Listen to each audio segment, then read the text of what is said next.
Hi, everyone. I'm Jenny Kasuetz. I'm the interim director at Greenwich House. Thank you for joining us. Obviously, there's people trickling in, so I just wanted to say that we're very excited to welcome Taili Wu to exhibit in the Jane Hartsook Gallery at Greenwich House. We're going to wait a bit because folks are going to be trickling in. But I wanted to take that moment to explain some Zoom basics for this artist talk and reception. We're going to let you chat for a bit, say hi. Then the way things will go down once we're underway, we're going to ask you to mute and turn off your screens. Zoom works best when you close all your background programs. Like anything other than Zoom is going to slow down your video and make delays. So I invite you to turn off anything extra right now. Once we get going, our gallery and residency manager, Caitlin McClure, is going to introduce us to Taili, and she'll kick things off with her artist talk. We'll then show you the video presentation of all the work on display in the exhibition. If at any time you have thoughts or questions, you can jot them into the chat box. After we've heard from Taili and seen the works, we're going to open up a conversation and a Q&A. At that time, you can either send questions in the chat or you can feel free to unmute and speak with Taili directly. I think that's it from me. We're going to wait a few more minutes. We're hearing people buzz into the Zoom, so hold tight.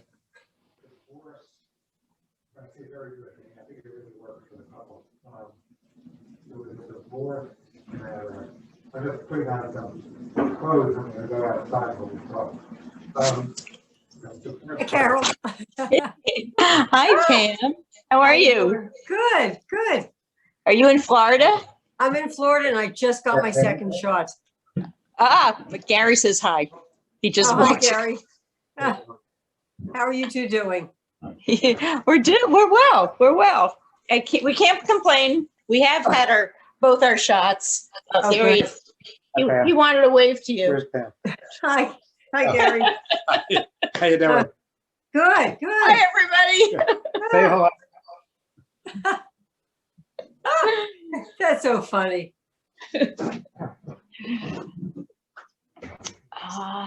Yeah, so I'm back at the studio and I'm very happy.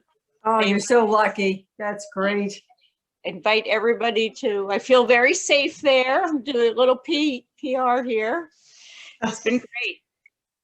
It's great to be back.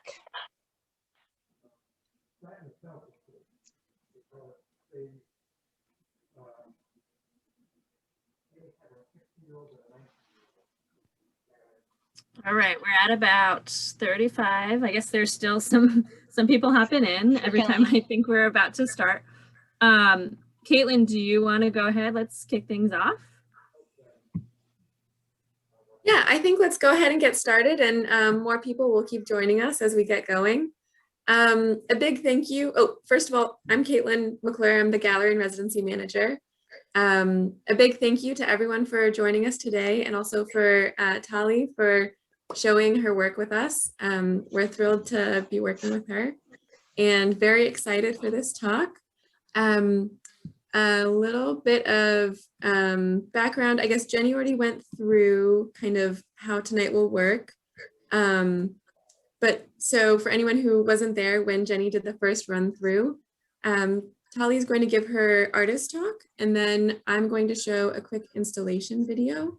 And then we're gonna open it up for a Q&A session. So at that point, that is the right time to unmute yourself and ask a question, have a conversation. If you think of a really good question and you're worried you're gonna forget it while Taili is talking, please just chat it in the chat box, and we'll also go through at the end and make sure that we get all those questions. Something is a little bit different this time. Our wonderful photographer hurt his back and wasn't able to shoot the show yet. So the images I have for you today are all images that Taili took herself, with 2 images of the installation that you really needed to be able to see kind of the way we set them up. But long story short, more photographs will be going on our website once our photographer is back at it. So keep an eye on our website and you'll get to see more photos as the weeks go on. Without talking too much longer, I'm just going to give a short bio for Taili. So Taili was born in Taiwan and is currently based out of New York. She earned her MFA from the School of Visual Arts and Computer Art and her BFA from Taipei Municipal University of Education in Art Education and Education. She works in ceramics, stop motion animation, and mixed media. Her short films have been shown at Slam Dance Film Festival and the International Leipzig Festival for documentary and animated film. Her ceramic work has been shown at Creators Space, Earthworks NYC, and Kolba Sullivan Gallery, among others. She was also an artist in residence at the Archie Bray Foundation in 2018. Okay, without any further ado, Taili, if you want to take it away and start your artist talk. Thanks, Kaylin, and thanks, Jenny, for having me at Greenwich House. I'm super honored to have the opportunity to talk to everybody. And so now I'm going to share screen with everyone.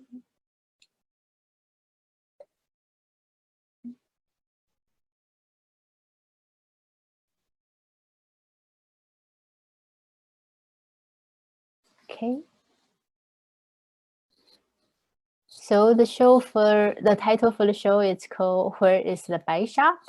And it's like an ongoing question for me, like, where are you? And so first of all, I want to introduce to everybody, like, hello, my name is Taili, and this is what I feel the most comfortable behind the scene, because that's what I usually do, like quietly working at the background.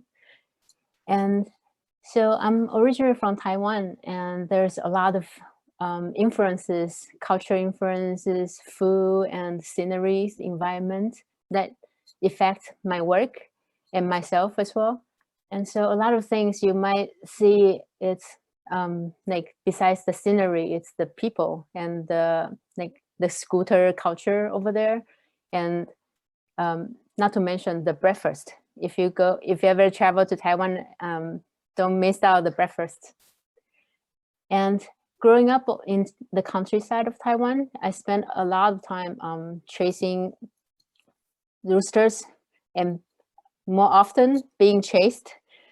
And so all those kind of characteristic brought into my work. And I like to add a little bit humor in my work, besides the observations of like surrounding and the people around me. And so this is a pop quiz for you. Like, what is the sound from the street? And I'm going to play a short clip.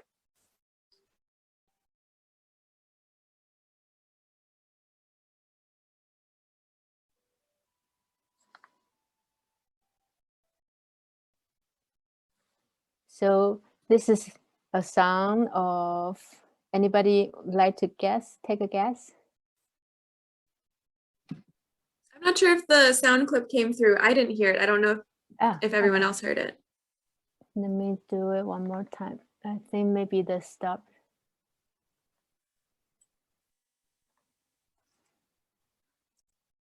Sorry about it. Let me share screen one more time. I think I will have to do computer sound.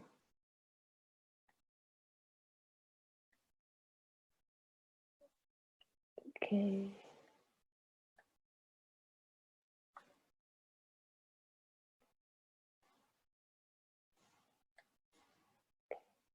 Sorry about it. Let me try one more time. And so I'll play one more time of the pop quiz.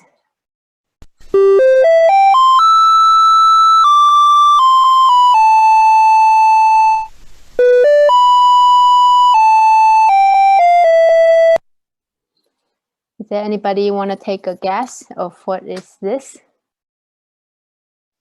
Garbage Is it an truck. ice cream truck? Ice cream truck sounds like a good guess. What else? Crosswalk. Crosswalk? Trash car. So the answer is this.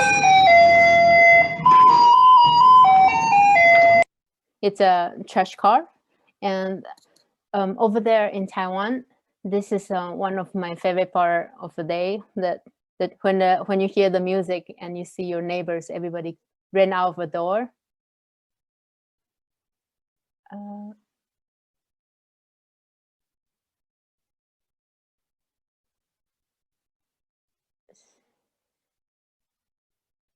Sorry, something happened.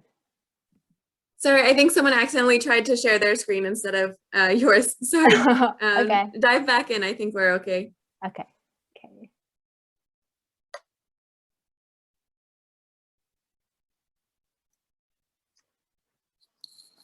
So this is one of my favorite part of the culture over there. Like, is the time of the day, usually at the end of the day, and you hear the music playing, and there are like two of the songs, like for Alice from Beethoven's, and also another song. It's called A Maiden's Prayer. That is also a popular song for the trash car. And the fun thing is everybody will come and chase behind the garbage truck and so they can dump the trash. And this part of a fun culture inspired me in many works, and including one of the music video that I get to participate 10 years ago. 将可可吞掉了水饺，烦恼都钻进他的大肚量。So this was directed by Keming Liu, which it's a good friend of mine, and it's a popular song in Taiwan in the early 80s, and depicting this local culture of running out of the door and then grab your trash and run after the trash car. And so you might know already that I have a crush about trash car. So in 2018, during my residency at Archibald, I met one of us trash car in ceramics. And the fun different part is, instead of you hear music and you approach the trash car, this trash car acts a little bit differently. It's more like a self-portrait of myself. It's an ultimate introvert. So the idea is the trash car is singing the song, it's playing the song when nobody is around. But when people start to come close to it, it gets silent, it gets quiet.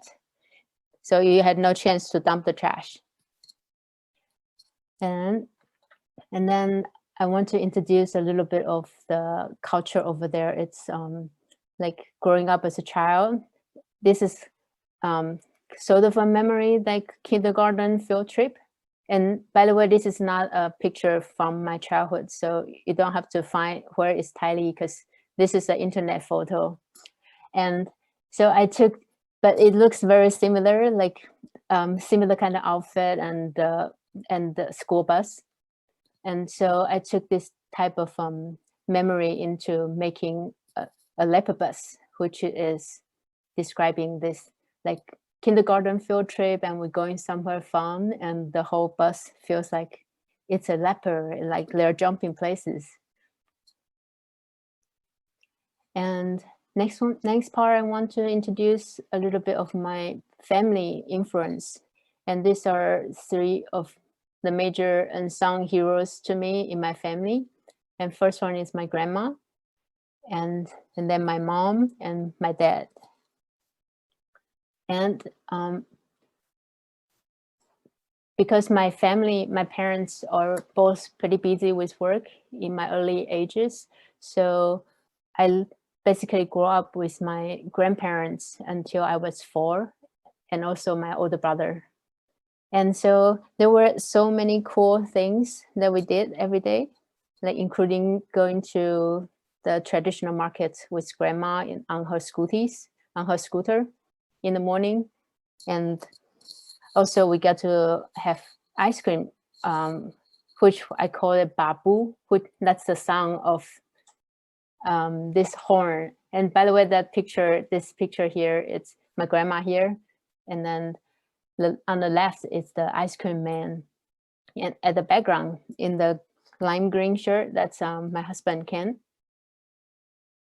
And so we even get to try out like how the sound of the babu, which is this device that you press it and then you make the babu sound. And so the thing is, when you hear that, it's similar to the trash car. You have to run after it and then catch its attention. Otherwise, the the ice cream guy will bike away it basically bike from town to town to sell the ice cream.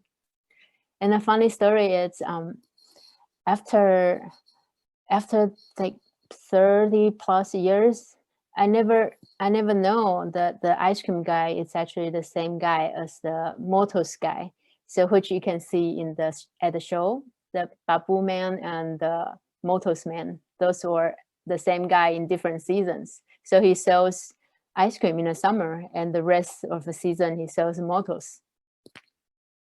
And my mom is just ultimate unconditional love for me. So who also make me into a cookie monster. And she constantly sending me cookies, even like rain or shine, like even nowadays. And this is one of the crackers she sent me earlier last year. And look at the cover. She know me so well. Even the cookie has a bicycle. And then I want to introduce a little bit about my dad, because he is a very special, very different dad than any usual guys. And this is his art supply in my hometown, actually right behind the house, like his garage, it's his playground. So he runs a corn mill and basically grind the corn into different fineness. And the special part for him is he drew his own blueprint and he got to build the machine like however he wanted it. And so very entrepreneur. And he also had a big crash with corn, as you can tell. And so I secretly call him Prince Corn, because he is the one who breathing with corn and dream about corn and talk about corn all the time. And so growing up, this is my memory about him. Like I don't see him, I only hear the sparks coming out from the welding in the dark.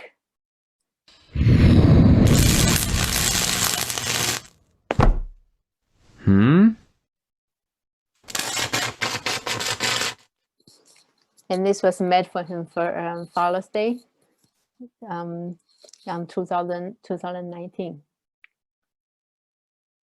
And then I came to New York back in 2007 for school. That's when I came for school visual art for the computer art program, and where I met so many wild and crazy artists. And to this day, we're still like besties, many of my friends. And of course, coming to New York, there's a big part like culture shock, and also funny things on the street and people too. And one of the things that stuck to me is limo, because they were so long. And when I first came here, I usually work in the school lab until 2 or 3 o'clock in the morning and then walk home. But then I saw limousines often, like, because they brought people home, like after party. And I was just shocked, like, is my eye broken? Like, why are the cars so long? So after a while, my classmates explained to me, those are like real cars. They designed it extra long so they can fit more people. And it's called limousine. So I made this piece with one of my classmates, Ethan.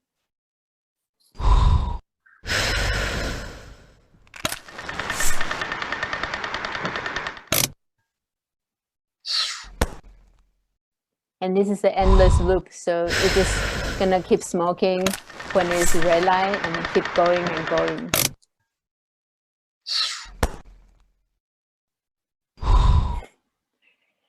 And next one, you probably will feel weird, like when and how you get into ceramics.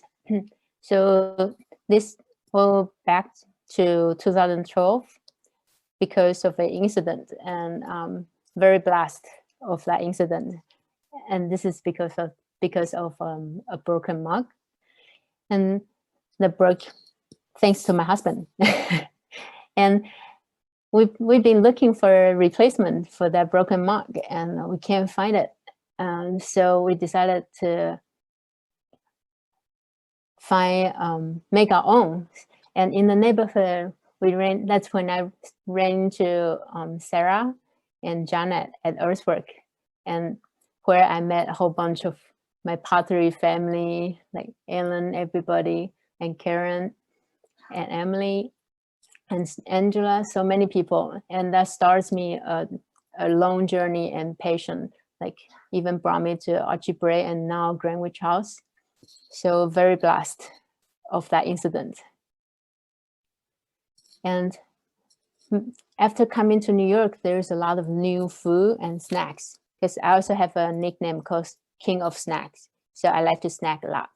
And these are some of my favorite crackers or food. And I often fantasy about living inside the food. And this is my fantasy.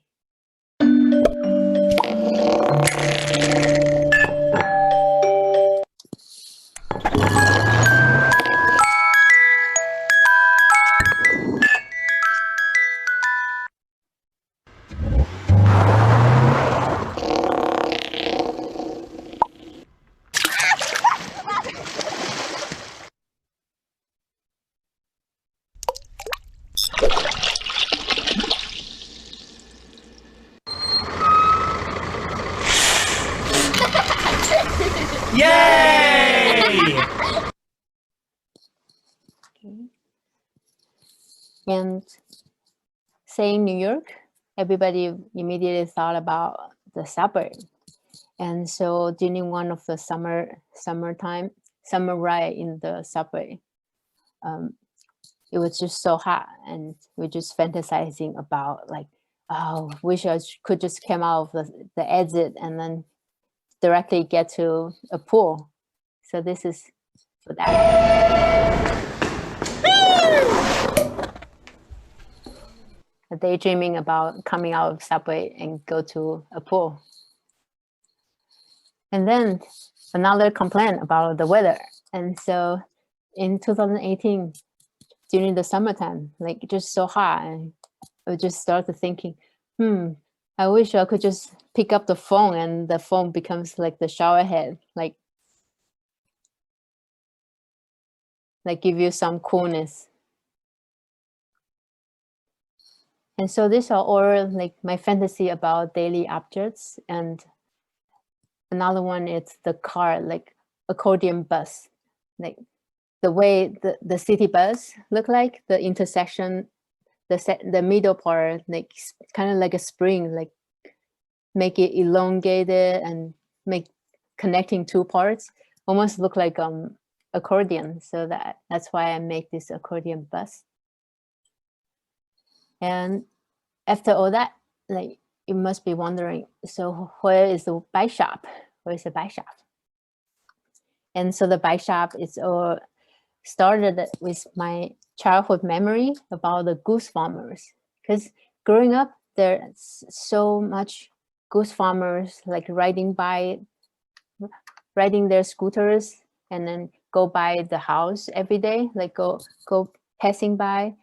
And it's pretty common, but not as often seen nowadays. So my curiosity just drew me to explore more stories behind the bike people around the world. And so this is a series of sculptures that inspired by people from all walks of life whose bikes plays an important role.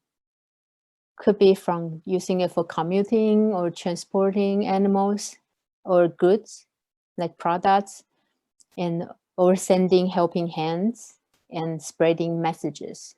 So firings are a few that from the show, and there are more you can see in the show and in the videos. And so these are some of like goose farmers you might be seeing, and you might still be seeing them somewhere in the suburban. And for some period of time, I just keep digging photos on the internet, and a little bit becomes like internet junkie, looking for people and their story, bike people and their stories. And this is a motos. Motos is kind of like a molasses sugar, a sweet snacks, and usually combination with these crackers. and peanut powder. And then I find more of the bike people stories, and like, for example, people with crates and crates of eggs and giant watermelon, or like a sidecar that use it for like serving food and selling like products. And then there's a milk cart, a milkman even carry his own son on top of all the cargos. And then you see the banana car, and then a very controversial in the pottery studio. It's this cotton candy vendor. And then there are more, like China, like the vases transporter, and then bike transport bikes. And in India, there are a whole family just packed on one scooter, even with a pet, and the whole school of kids, and there are school bags on top of them. And then on the right side, button 2, it's the Brickman in India. And then it's just a whole overloaded cargo, like baskets and bags. And here are a few more, like animals, pigs, and also sheep. I'm just in awe of how they carry so much stuff. And then this brought me into finding even more of people who are doing like real good things to care the community and brought more humane to the society. And we'll be introducing their story in the firings. So this is in 2017, the first one of the series. It's called Goose Farmer. And this one is the croc farmer in South Africa. And it was internet famous. And these are some of the process of how I build it. So usually I start with the platform and then the wheel, the bike itself, and then the person on top of it. And this one has a croc, so croc first and then the person. And this one, it's Babu, the Taiwan Babu, the ice cream man. And my process after finding the research and finding the pictures and the story, I do a rough sketch and start building off from the sketch. So this is a sketch for the Babu. And that's Babu guy. And this one is a Taiwan Motors man, which I was told it was the same guy as the ice cream guy.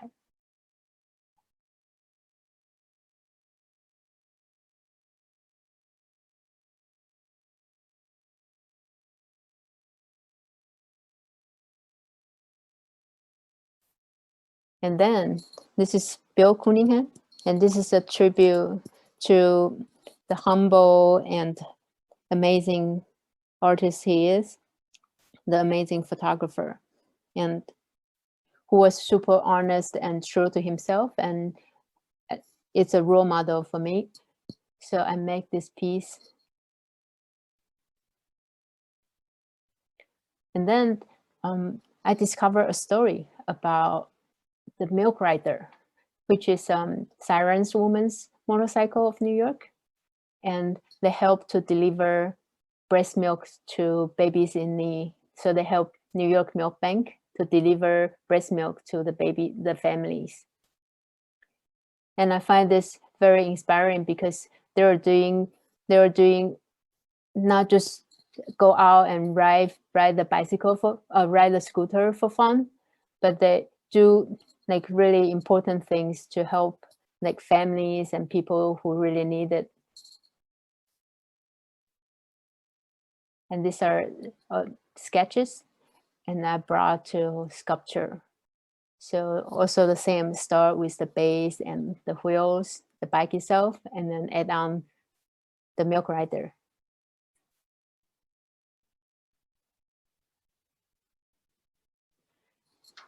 And then in 2019, I received a postcard from my cousin Alice, who studied in the University of the Arts London.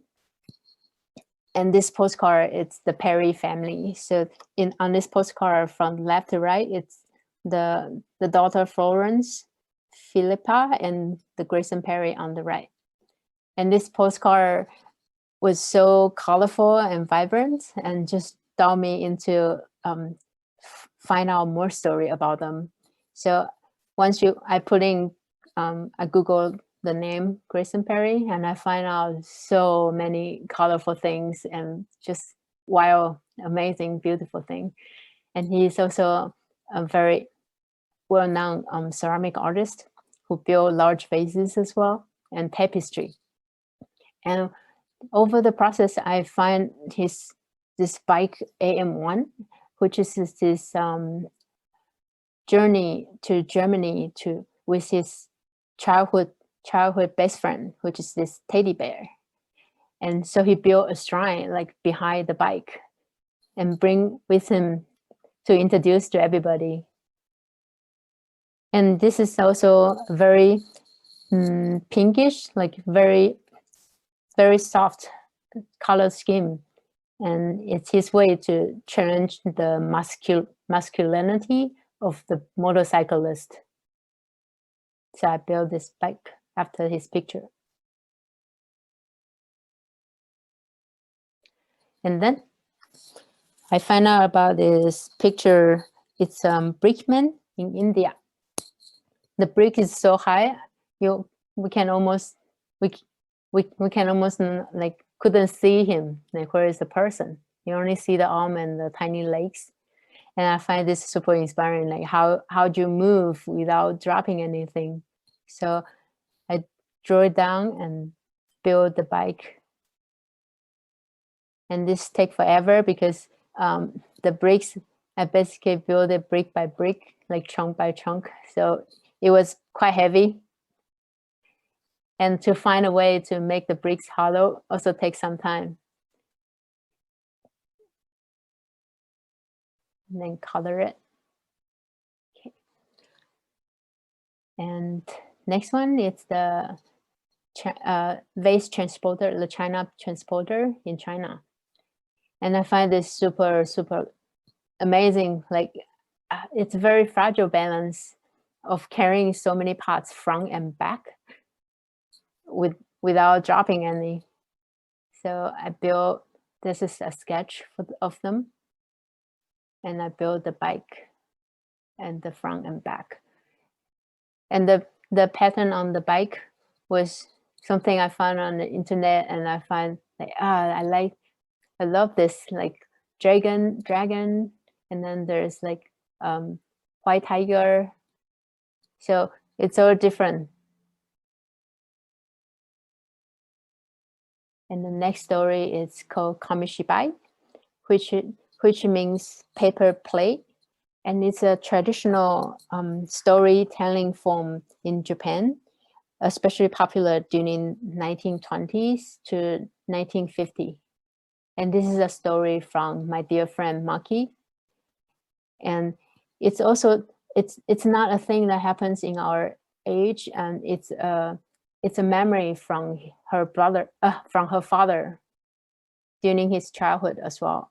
And so you will see, it's commonly seen this storyteller riding scooters or riding bicycles and carrying those wooden boxes behind them and going from town to town, usually around school area or playground. And they brought kids together with this wooden plaques, which you'll see with the thing he is holding on his hand. That's 2 wooden plaques to make the sound. And those plaques also used as part of the storytelling, like when the story gets intense to build the tension, they use that like sound effect. And the fun thing about this Kamishibai is the wooden box. So it's like super cool contraption. Like it could use as container to transport like all the stories, all the different slides, and also as a display for telling story. Then you can prop it up when he's telling the stories. And also on the side of the drawers, it contains many, many sweets and candies, which also provides him a little bit income when he go to different stops, and he will stop and sell the candies to kids, like even just for like tiny change. And so this is part of the thing. And some of the storyteller even draw their own story, like draw their own pictures. And the next story, it's called Lily Rider, which is co-founded by Sai in Bangladesh. And I discovered this story from BBC, a podcast called People Fixing the World. And so the whole idea of starting this company, it's because of his own wife going to her commute to the university. And she was feeling so uncomfortable, like have to ride on the same motorbike with a male rider. And often female during their public transportation, they got sexual harassment. And so this is a service to provide for women only, and so they have a safe commute. And I find this is super cool. Like it provides the woman over there with a like more empowerment. Like also they learn how to ride.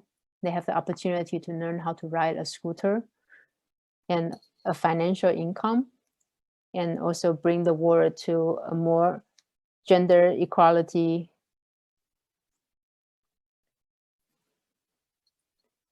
And these are some of the initial sketch, also can see in the show.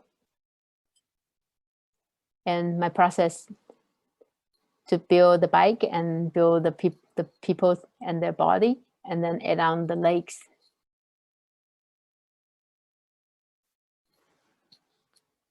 And then I add on tiny cars and buses on the road. And next one, it's Caregiver Voice in Zambia. And this is a story I found through World Bicycle Relief, which is a team that mobilize people through the power of bike.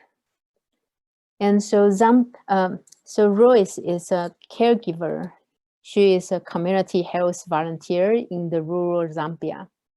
And so she visits and provide the treatment to HIV and AIDS to her patients and to the elderly and also orphan and children.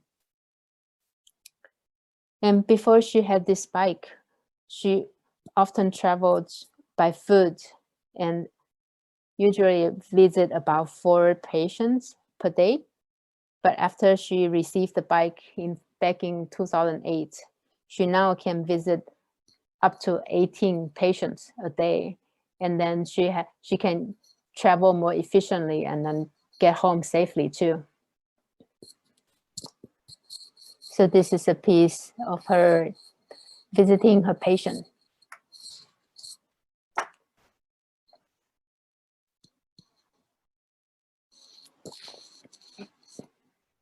And this is my process of coloring. And I usually work with underglaze.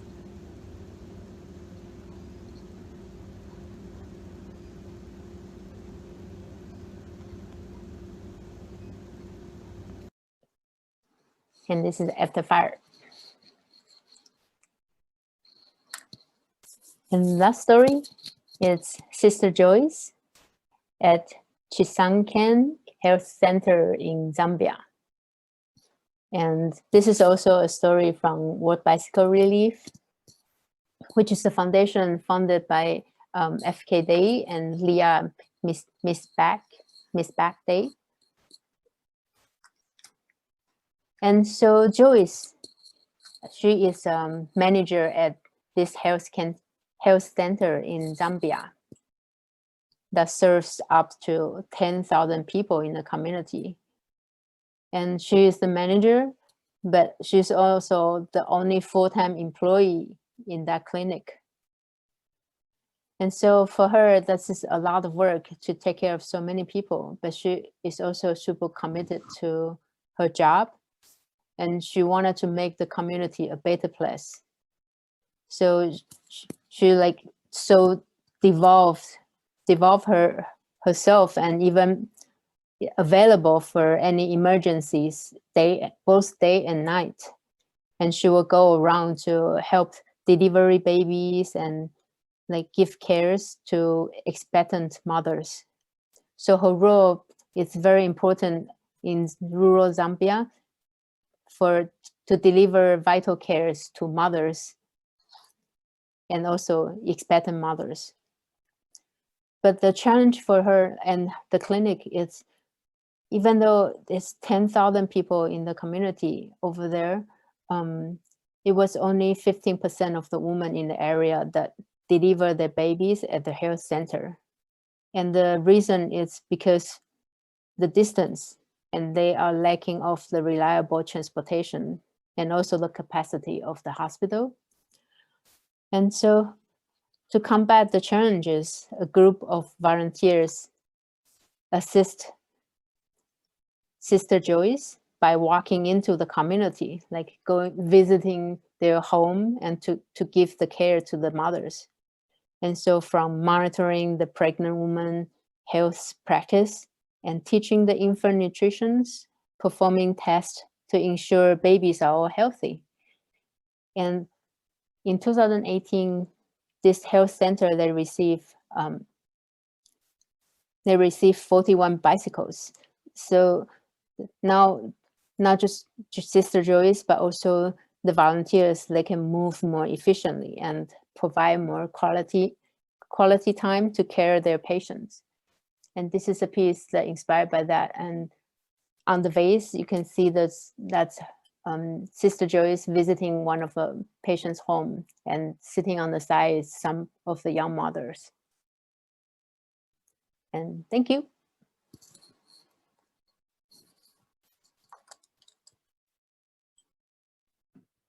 Thank you. Okay, I will share the installation video now.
All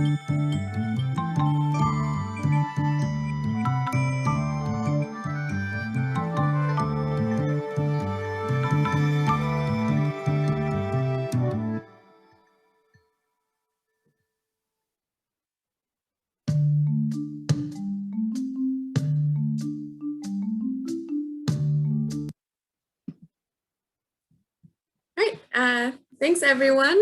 So that was the installation video. Again, be sure to keep an eye on our website because I will be posting more installation photos for anyone who can't make it to the gallery. Anyone who is in New York should make an appointment to come see the show. It's really wonderful. But I want to open up the floor to questions from everyone.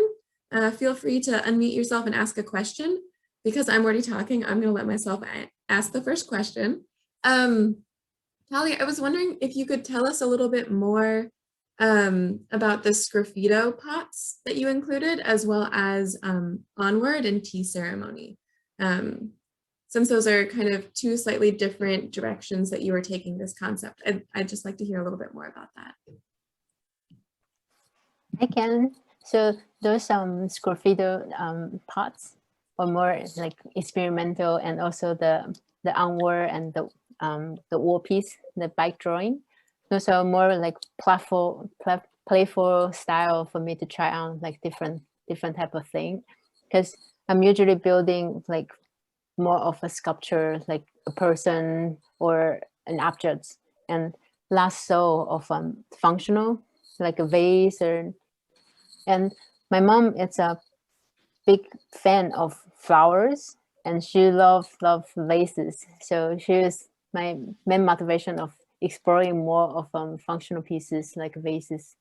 And so that's when I start to combine like even this using the vase, the shape of itself, play with the combination of bike. So add the wheels as a handle onto it, but it's functional, it's still a vase. And then kind of like, this is a bike already, so I add on the story like a person and like the donkey, the two men on the motorcycle carry the donkey.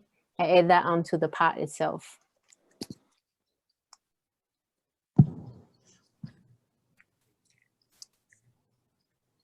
I'll go next. Thanks, Okay. Colleen. Oh, so whimsical. I absolutely love it. I'm Thank so you. bummed I can't see it in person, but yeah, keep posting those pictures. I'm wondering, you know, there's a lot of animations that go with your sculptures. Do all of your sculptures get animations? Do you always kind of see them in your head animated? Yeah, I'd like to hear more about that connection. So far, I don't have all of them in animated, but animation is also another passion of mine. Like I do it for work, and I just enjoy doing it. And so when I have chance, I would love to bring them to life, like also introduce them to everybody, like, oh, this is what I think you can perform, even though it looks so still. Yeah. And so I would love the more opportunity to explore more animation with my sculptures too. Thanks, Carly. Thanks for coming.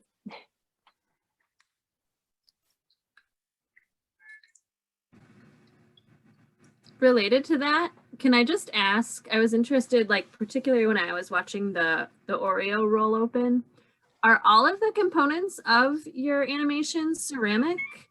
And also kind of related, are all of the pieces, are each of your works one piece, or are there a lot of free components? Like on some of the bikes, there's a lot of so much detail. Are those added, like they're just put into the piece, or are they all attached? Thanks, Jenny. So in the early work, most of the pieces are just one piece. And by the time I get to the full play, the Oreo series, I start to think about what can I to add to it or make it more playful. And so I start to explore more of a two parts that I can hide stuff inside. And then when I get to the bicycle series, I start to have more fun. Like also, I'm probably very troublesome for studios to firing, like because so many loose pieces. So often Sarah will encourage me to make a tray to contain all the little parts, so it's easier to load and unload, and you don't have to like using nails or anything to for the individual pieces. Yeah, so that's all adds on like coming along as a development. I love it. Thank you. Taili, that was amazing. Thank you. Yeah, that was incredible. So are you going to make more bicycles, or is that the end of the series?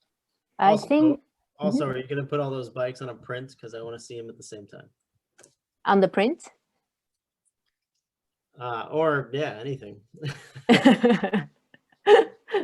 Thanks, Justin. Yeah. But are you going to make more bikes? So I think I still owe my grandma a bicycle because she was the one who taught me how to ride the bicycle. And so along with making more objects that like intrigue my mind, and I think I was still exploring a little bit more on the bicycle because there are so many stories of bicycle people out there and that need to be shared. Can't wait to see more. That was really cool. Thank you. Thanks, Justin. Hey, Taili, I had a question. I really enjoyed the slides where you show the in process of the different phases of developing the pieces. Roughly, like how long does it take you to go from concept to finished piece on some of those? Some of them are pretty complicated. Too long. And nice to see you, Jen and Glenn. And so some of the pieces I linger in my mind, like the idea, maybe for years. Like for example, the Kamishibai, the Japanese storyteller. That is a story my friend told me. We talked about it like many years ago. And I just had it back in my mind, and sometimes you just need that drive, like, I just have to do it, like today is the day. And so usually from I do the sketch to finish, after sketch and start building the clay foam, usually take me about a full week to build the bike. And then, you know, ceramics, the clay, it needs time to dry, and then you can fire that. So that's a different stage, but usually take me about a full week. Wow. Well, great. Well, we enjoyed it. Thank you. Yeah. Thank you so much. Thank you for coming.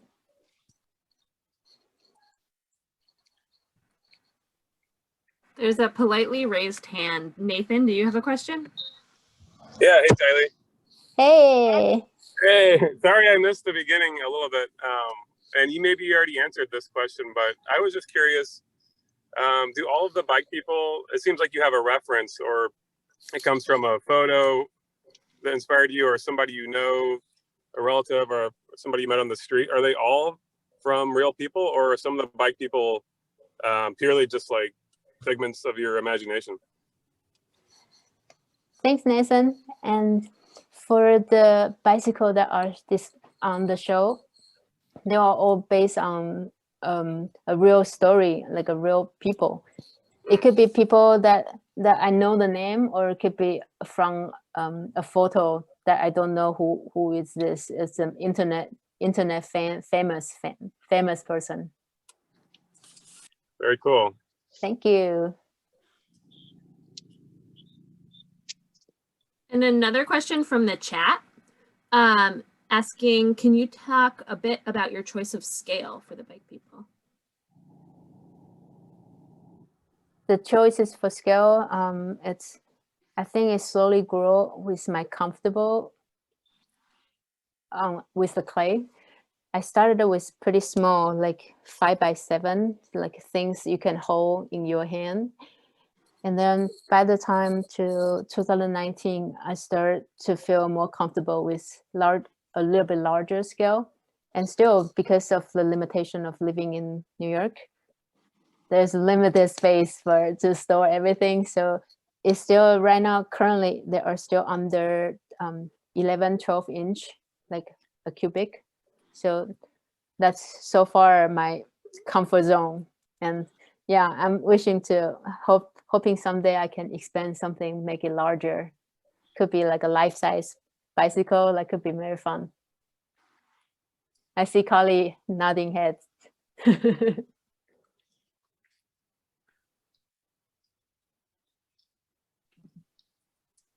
I wonder if you want to speak a little bit more about, I'm not sure if everyone noticed that all of the heads of these sculptures were movable, and maybe if you want to just discuss that a little bit more. Yeah, that's good. So my original idea to make all the heads from the sculpture that are separately, because then you can do this. Like, you remember there's an internet meme that's like a cat that has a dun dun dun, and I thought that's very fun. Also, it makes them more like lively, like as they are be able to do reaction with you and then look at you, even though they are like bicycle to a different way. Yeah, and so I tend to make the heads separate, and you can rotate them.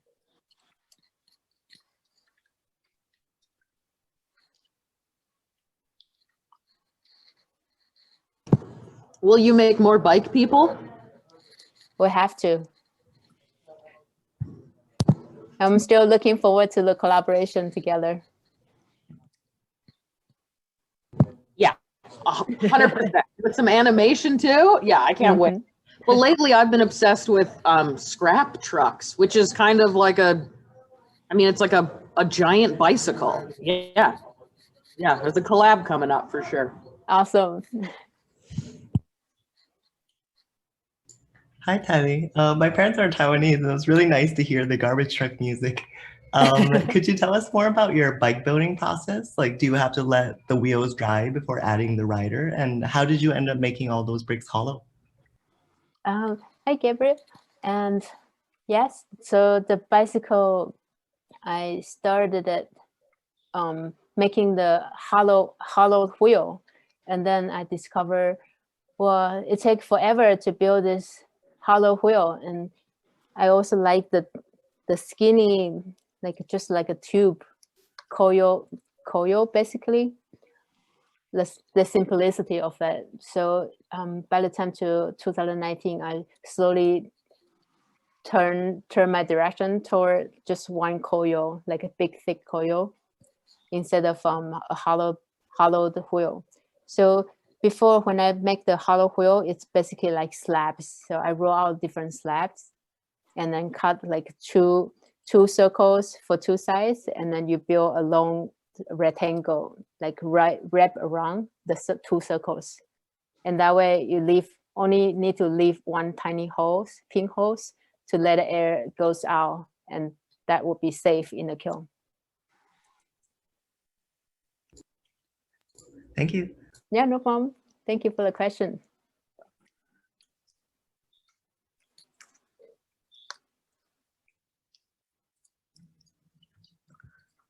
Taili, I see all these bikes. Hi, So now Tyler. hi, Taili. I want to know, you must have a bike, right? I do. What does Like, it look like? Currently at home, it's actually not my bike. It's my husband's childhood bike, and it's a bike from Taiwan as well. So I'm very proud of riding it around. It's a bike like giant. Uh-huh. Just Well, does it have interesting colors or? not yet, because it's not mine yet. So yeah, I'm gonna turn into something something more Taili. Well, you'll have to make it part of your next exhibition. Thank you, Talo. Yes, thank you. Eileen, do you have any ideas for another series? Another series, like the next project, you mean? Yeah, sneak preview. I'm interested to explore more funky objects besides the bike people, because like daily objects is always my go-to. Like there are so many funny things and interesting objects you can make, even just like a milk carton or chocolate box. That sounds pretty cool. There's you should go to some of those what are they called? You know, those tag sales, things like that. I know a few that are really good. You can get some weird stuff. Okay, need some recommendation. Send over. I will. Thank you. Yeah, I have a question. Yes, please. What this is fabulous. I just love it. I can't wait to see the show. Fabulous, so funny, so Thank you, Lily. exciting, and so amazing to know about people who use bicycles and carry geese and gigantic pots. Unbelievable, all of these things, really amazing. So thank you for sharing that. This culture, it's just incredible. So I was just wondering about the glazes that you're using and how you're firing them too. And you know, I'm bringing some sculptures home and painting them so I can control the color. But it looks like you have really good control over your colors. So I was curious about that. Thanks for the question. And so for the coloring, I use Amaco Velvet on the glaze.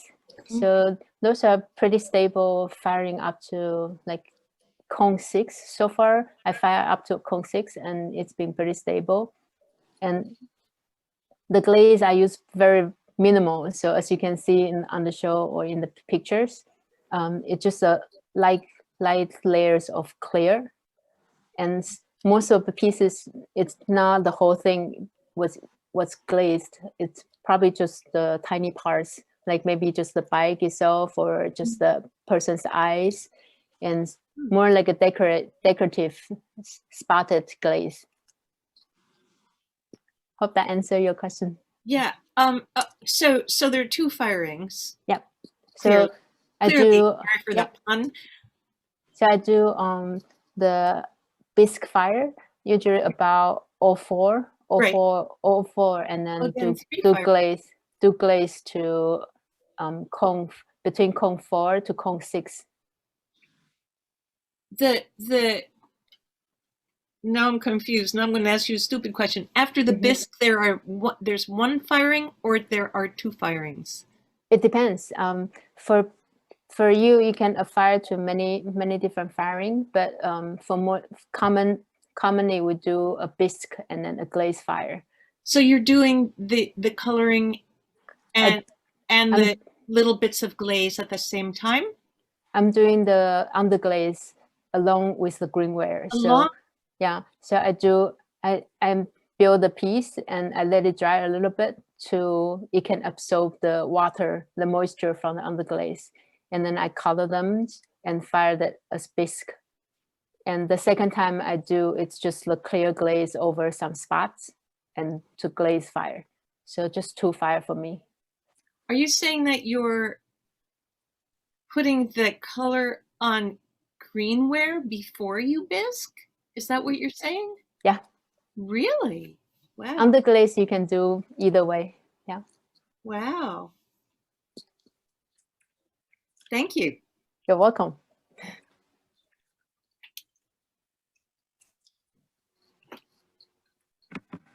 There's another question in the chat.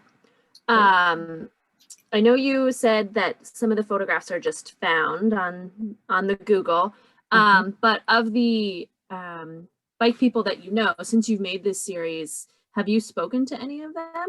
And then another part of that question is, what countries are represented, and are you thinking about more countries to represent where people are from in the Bike People series?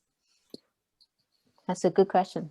So of course I'm a selfish person, so I started with my own home country. So I explore the things from my childhood memories, and among the whole series of the people I make, I've only met 1, actually 2, because that's the same person. It's the Babu, the ice cream guy, and the motos guy in the off seasons. So far that's the only one I have met. And there are so many. I actually connect with the organization that support, like the Milk Rider and also the World Bicycle Relief, because of Ceramic Works. I get to speak with the founder or the organization, but I haven't been to the country yet because of the COVID too.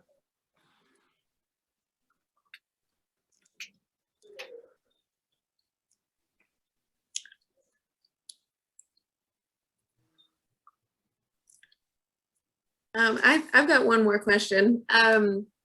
I'm curious to know a little bit more about your experience kind of experimenting with stained glass, and if you want to talk a little bit more about kind of how you choose which media you use, and just if you're experimenting with anything else other than clay right now. Thanks, Kaylin. So stained glass was a new lesson for me early last year, right before the COVID. And I was so excited that I get the opportunity to learn a new medium, because learning is kind of my drive to keep going and exploring different things. And I enjoy the process of mixing different mediums and combine it together. So far, also with my animation, so most of the medium I use are softer, like clay, wood, paper, most commonly, and a little bit armature wire and stuff. But I would love to explore a little bit more of more permanent, like more rigid medium. So kind of like casting and iron, those type of medium that I would be looking forward to explore more in the near future.